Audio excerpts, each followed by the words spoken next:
welcome back to my YouTube channel HRM Pillar. This is Mahima here. So today I'm going to discuss a very important topic, and the topic is related to UGC NET exam, especially code 55, that is HRM, that is Human Resource Management, Labor Welfare or Personnel Management. So the topic which I'm going to discuss today is related to gratuity. Yes guys, आज मैं जो topic discuss करने वाली हूँ वो है Payment of Gratuity Act 1972. It comes under the labor laws, under the Labor Welfare Code 55. सो ये जो वीडियो है मैंने दो पार्ट्स में डिवाइड कर दी है, क्योंकि एज यू नो कि जितने भी एक्ट्स होते हैं उनकी एक ही वीडियो में कवर करना सारे provisions it's very difficult. So I decided कि मैं इस पेमेंट ऑफ ग्रेचुइटी एक्ट 1972 को दो पार्ट्स में डिवाइड कर दूं, पार्ट 1 एंड पार्ट 2. तो पार्ट 1 मैं अभी बना रही हूँ and part 2 I will upload in few days. Okay, तो देखने से पहले please do subscribe it, like it and comment as well. So let's get started.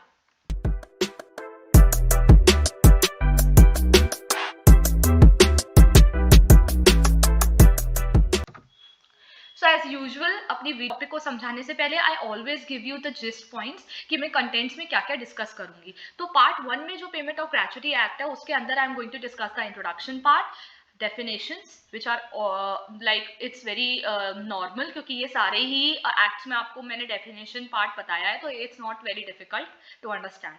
फिर आता है हमारा कंट्रोलिंग अथॉरिटी, फिर हमारा आता है how like what is the procedure of payment of the gratuity act. फिर आता है very important compulsory insurance, then comes the power to exempt, then comes nomination, inspector and powers of inspector. जो calculation part होगा gratuity का वो मैं आपको next video में पार्ट 2 में बताऊंगी, और उसके आगे के सारे प्रोविजंस मैं पार्ट 2 में कवर करूंगी. ध्यान दीजिएगा गाइस, मैंने सारे जो प्रोविजंस है वो लाइन वाइज कवर करे हैं, तो जितने इसमें कवर हो सके वो मैंने इसमें कवर कर दिए. बाकी के जितने भी प्रोविजंस हैं वो मैं डिफरेंट सेकंड पार्ट में अपलोड करूंगी उसको, तो उसके अंदर ही आपका ग्रेचुइटी का जो कैलकुलेशन पार्ट है वो भी आएगा. पर मैंने इसमें भी काफी कुछ समझाने की कोशिश की है, तो स्टे ट्यून्ड. तो फटाफट सेक्शन 1 पे आ जाते हैं जो कि है इंट्रोडक्शन.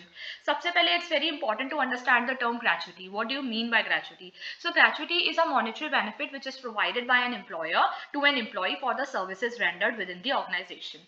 अब ये तो हमारी हो गई एक लेमैन, ये तो हमारी एक जैसे होता है ना कि दो डेफिनेशन होती है, एक लेमैन लैंग्वेज की डेफिनेशन होती है, एक बुकिश लैंग्वेज की होती है. तो ये तो हमारी बुकिश लैंग्वेज की होगी. Let me just explain you in layman language. So gratuity का मीनिंग ये होता है कि एक एज तक जब एक एम्प्लॉय काम करता है किसी पर्टिकुलर ऑर्गेनाइजेशन में, तो उसको एक मॉनेटरी बेनिफिट प्रोवाइड किया जाता है एम्प्लॉयर के थ्रू या ऑर्गेनाइजेशन के थ्रू, जो कि उसने जितनी भी पूरे साल तक सर्विसेज रेंडर करी हैं, तो रिटायरमेंट के बाद जिससे उसको उसके हेल्प मिले, उसी के लिए जो कि वो अपनी स्टैंडर्ड ऑफ लिविंग को आगे बढ़ा, मतलब उसको वो ले जा सके. तो इसको हम ग्रेचुइटी बोलते हैं. अब इसका ऑब्जेक्टिव क्या है? द मेन, जैसे कि पहली लाइन में भी लिखा हुआ है, the main purpose and the concept of gratuity is to help the workman after the retirement. Objective: an act which provides schemes for the payment of gratuity to the employees which are engaged in factories में engage हो सकते हैं, mines में engage हो सकते हैं, plantations में हो सकते हैं, ports में हो सकते हैं, oil field, railway company, shop या कोई और establishment जो कि इससे connected है और जिस पर payment of gratuity act apply होता है. तो उन सबको ये एक स्कीम प्रोवाइड करती है, एक ग्रेचुइटी प्रोवाइड करती है एम्प्लॉइज को, क्योंकि वो सर्विस रेंडर करते हैं. पास बाय पार्लियामेंट ऑफ इंडिया 21 अगस्त 1972 को ये पास किया गया था पार्लियामेंट ऑफ इंडिया के थ्रू, और उसके बाद it came into force on 16 सितंबर 1972. इन दो डेट्स को बाय हार्ट याद कर लीजिएगा, इसमें कुछ भी समझने का नहीं है, इसलिए मैं साफ साफ कह रही हूँ इसको याद कर लीजिएगा. बिकॉज व्हाट हैपेंस कि आपको ये याद नहीं रहता है एंड फिर आपको ऑप्शंस में ये क्वेश्चन जनरली पूछ लेते हैं.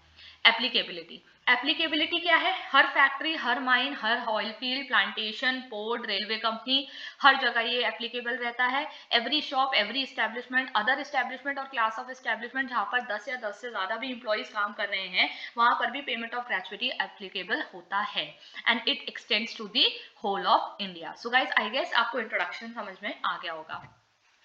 Now comes towards the definition part, that is section 2. Appropriate government. मैंने हर एक्ट में, अगर आपने मेरी वीडियोस ध्यान से देखी होंगी, मैंने अपने हर एक्ट में अप्रोप्रिएट गवर्नमेंट को बहुत ही अच्छी तरीके से समझाया है. मैं फिर से एक और बार आप लोगों को समझा देती हूँ जिसने मेरी पिछली वीडियोस नहीं देखी हैं. तो अप्रोप्रिएट गवर्नमेंट का क्या मतलब होता है कि एक ऐसा रिलेशन फर्म का गवर्नमेंट के साथ कि अगर तो वो ऑयल फील्ड है, कोई माइन है, कोई रेलवे स्टेशन है या मेजर पोर्ट है जिसका जिसका जो रेफरेंस है वो सेंट्रल गवर्नमेंट के कंट्रोल में रहता है, तो उसमें जो एप्रोप्रिएट गवर्नमेंट का रोल जो होगा वो सेंट्रल गवर्नमेंट निभाएगी। बट और जो दूसरे केसेस हो जाते हैं, इन सारे 3-4 केसेस को छोड़ के, जैसे कि कंपनीज हो गई, प्राइवेट कंपनीज हो गई, जहाँ पे स्टेट गवर्नमेंट एप्रोप्रिएट गवर्नमेंट रहती है, तो जैसे कि मैंने डायग्राम में भी समझाया, central government is related two port, mine, railway station and oil field, और अदर केसेस जितने भी इसके अलावा बचते हैं वो सब कंट्रोल कौन करता है? State government. तो उस केस में state government is the appropriate government. Okay, second हमारा आ जाता है कंप्लीटेड ईयर ऑफ सर्विस। इसका मतलब होता है कि अगर किसी इंप्लॉई ने किसी जगह पर 1 साल कंटिन्यूसली काम कर लिया है तो वो उसे कहेंगे कि उसने एक जगह कंप्लीटेड ईयर ऑफ सर्विस कर लिया है। एम्प्लॉय क्या होता है? एम्प्लॉय वो पर्सन होता है जो कहीं फर्म में, ऑर्गेनाइजेशन में एम्प्लॉयड रहता है और उसको उसके लिए सैलरी या वेजेस दी जाती हैं। एम्प्लॉयर कौन होता है? ऐसी फर्म जिसका कंट्रोल रहता है, अथॉरिटी रहती है, जैसे कि कोई मैनेजिंग डायरेक्टर हो गया या कोई मैनेजर हो गया या कोई सीईओ हो गया, जिसका कंट्रोल रहता है पूरे फर्म के ऊपर और एम्प्लॉयज के ऊपर। Retirement, very important. रिटायरमेंट क्या होता है? अगर किसी एम्प्लॉय का सर्विस से या ऑर्गेनाइजेशन से या फर्म से उसका टर्मिनेशन हो जाता है तो उसको क्या मतलब उसकी एक एज अटेनमेंट के बाद वो छोड़ देता है तो उसका रिटायरमेंट हो जाता है। सुपर एनुएशन क्या होता है? सुपर एनुएशन का मतलब थोड़ा रिटायरमेंट से डिफरेंट होता है। रिटायरमेंट का मतलब होता है when he leaves the job, like when he is retired, he is not working anymore. Superannuation means that it is fixed by the company that on attaining a certain predefined age, पहले से ही जब आप office में enter करते हो उसी के वक्त एक सुपर एनुएशन फॉर्मूले से कैलकुलेट कर ली जाती है कि इस एज पर आपकी सुपर एनुएशन हो जाएगी। दैट मीन्स ये एज आपकी फिक्स्ड है, इस वक्त आप एम्प्लॉई जो है वो ऑर्गेनाइजेशन को वकेट कर देगा। That can be 55 also, that can be 60 age also, और वो कुछ भी हो सकती है। बट जब वो कर देता है वो रिटायरमेंट के अंदर आ जाता है। तो ये डिफरेंस है दोनों में। वेजेस क्या होता है? वेजेस ऑल एमोल्यूमेंट्स होते हैं। एमोल्यूमेंट्स मतलब सैलरी, वेजेस, जितने भी मॉनेटरी बेनिफिट्स हैं जो कि एम्प्लॉय अर्न करता है अपनी ड्यूटी के वक्त कहीं ऑर्गेनाइजेशन में काम करते वक्त। ओके, तो ये डेफिनेशंस हैं। Section 3 is controlling authority.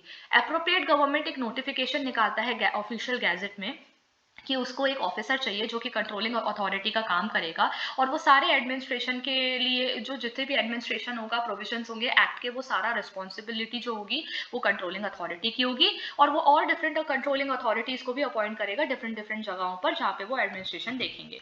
तो एप्रोप्रिएट गवर्नमेंट एजी, they appoint controlling authority, and controlling authority is responsible for administration. Okay, section 4 आता है पेमेंट ऑफ ग्रेचुटी।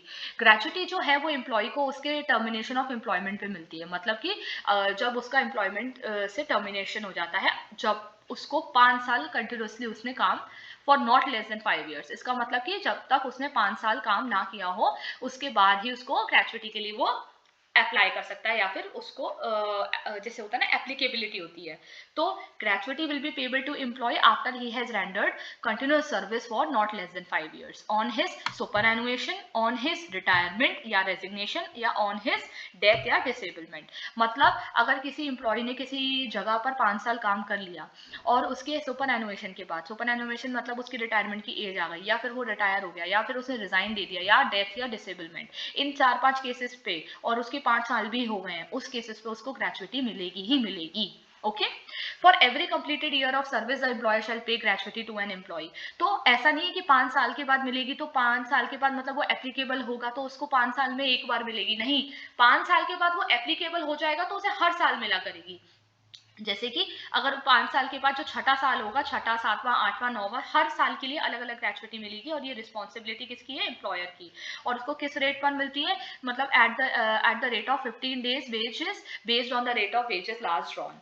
मतलब क्या होता है इसका कि लास्ट ड्रॉन जो उसकी वेजेस थी उसकी जो वेजेस थी उसकी आधी कर लो। मतलब जैसे कि अगर किसी को 20,000 सैलरी मिल रही थी लास्ट उसको पिछले महीने, तो अगले महीने 20,000 का आधा कर लीजिए 10,000, 10,000 हर महीने उसको उस 10,000 के रेट पर उसको हर महीने एक्स्ट्रा मिला करेगा in the form of gratuity. समझ गए? 15 डेज क्या हुआ? आधा। तो अगर 20,000 30 दिन में मिल रहे हैं तो 15 दिन में कितने मिलेंगे? Divided by 2, 10,000। तो 10,000 उसको एक्स्ट्रा मिला करेंगे in the form of gratuity.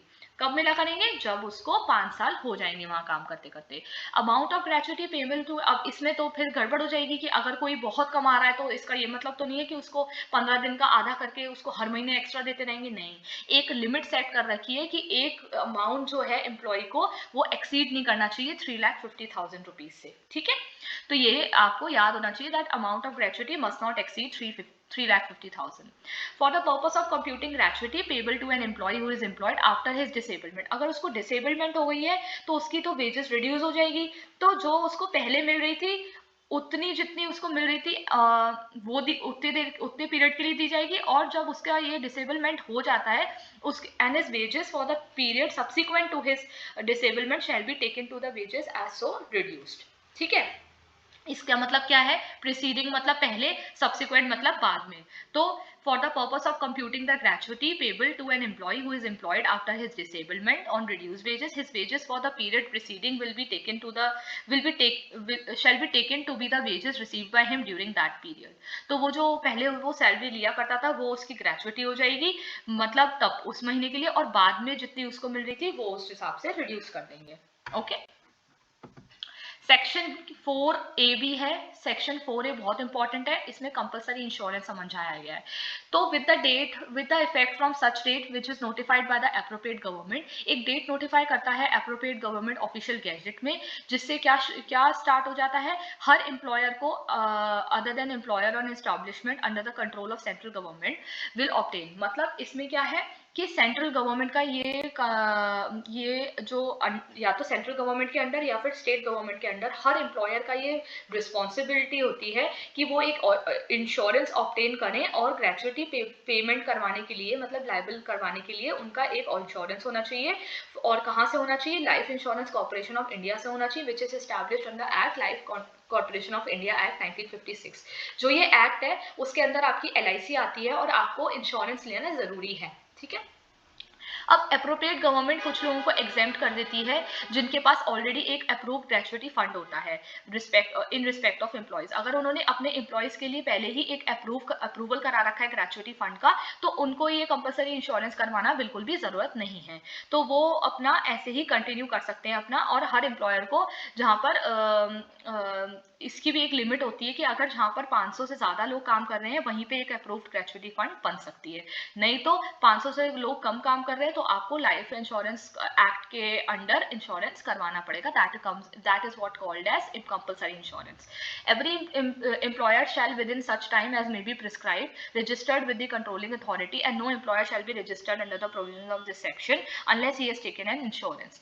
अब आपको कंट्रोलिंग अथॉरिटी के साथ रजिस्टर होना भी जरूरी है, पर अगर आप ये इंश्योरेंस नहीं कराते हो तो आपका रजिस्ट्रेशन भी कंट्रोलिंग अथॉरिटी के अंदर नहीं होगा और उसके बेसिस पे आप लायबल हो जाओगे फाइन देने के लिए। तो इसीलिए ये उन्होंने बनाया ही इस तरीके से कि हर एम्प्लॉयर कहीं ना कहीं से लायबल हो ही जाता है, उसको करवाना ही पड़ता है compulsory insurance. That is it is very important.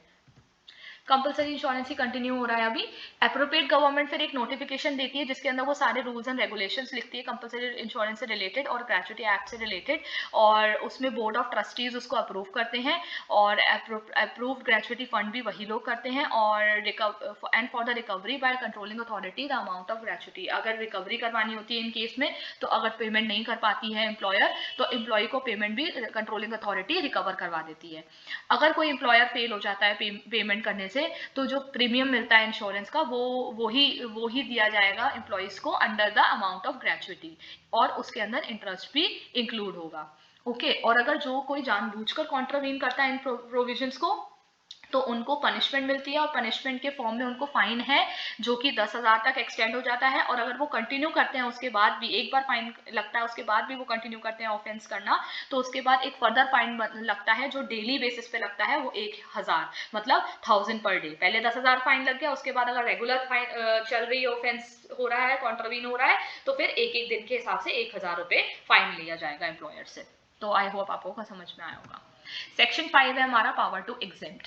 Power to exempt is very important. इसमें AG that is appropriate government वो नोटिफिकेशन निकाल देती है किसी एस्टैब्लिशमेंट के लिए कि वो एग्जेम्प्ट होता है इस एक्ट से, इस पूरे ग्रेचुटी ऑफ एक्ट से, अगर इसमें एक ओपिनियन है एप्रोप्रिएट गवर्नमेंट का कि अगर उसको ये लगता है कि जो वहाँ के एम्प्लॉयज़ हैं, जो उस फैक्ट्री में, फर्म में, इस्टेब्लिशमेंट में, ऑयल फील्ड में, पोर्ट में या कहीं भी काम कर रहे हैं, उनको ऐसी कोई पेंशनरी बेनिफिट मिल रहा है या फिर ग्रेचुइटी का कोई रिसीट मिल रहा है जो कि इन बेनिफिट से कम नहीं है, which is not less favourable, मतलब ज़्यादा कम नहीं है उन बेनिफिट से जो कि हम दे रहे हैं अपने पेमेंट ऑफ ग्रेचुइटी एक्ट में, तो वो उन्हें एग्जेम्प्ट कर देती है और उसका नोटिफिकेशन ऑफिशियल गैजेट में निकाल देती है।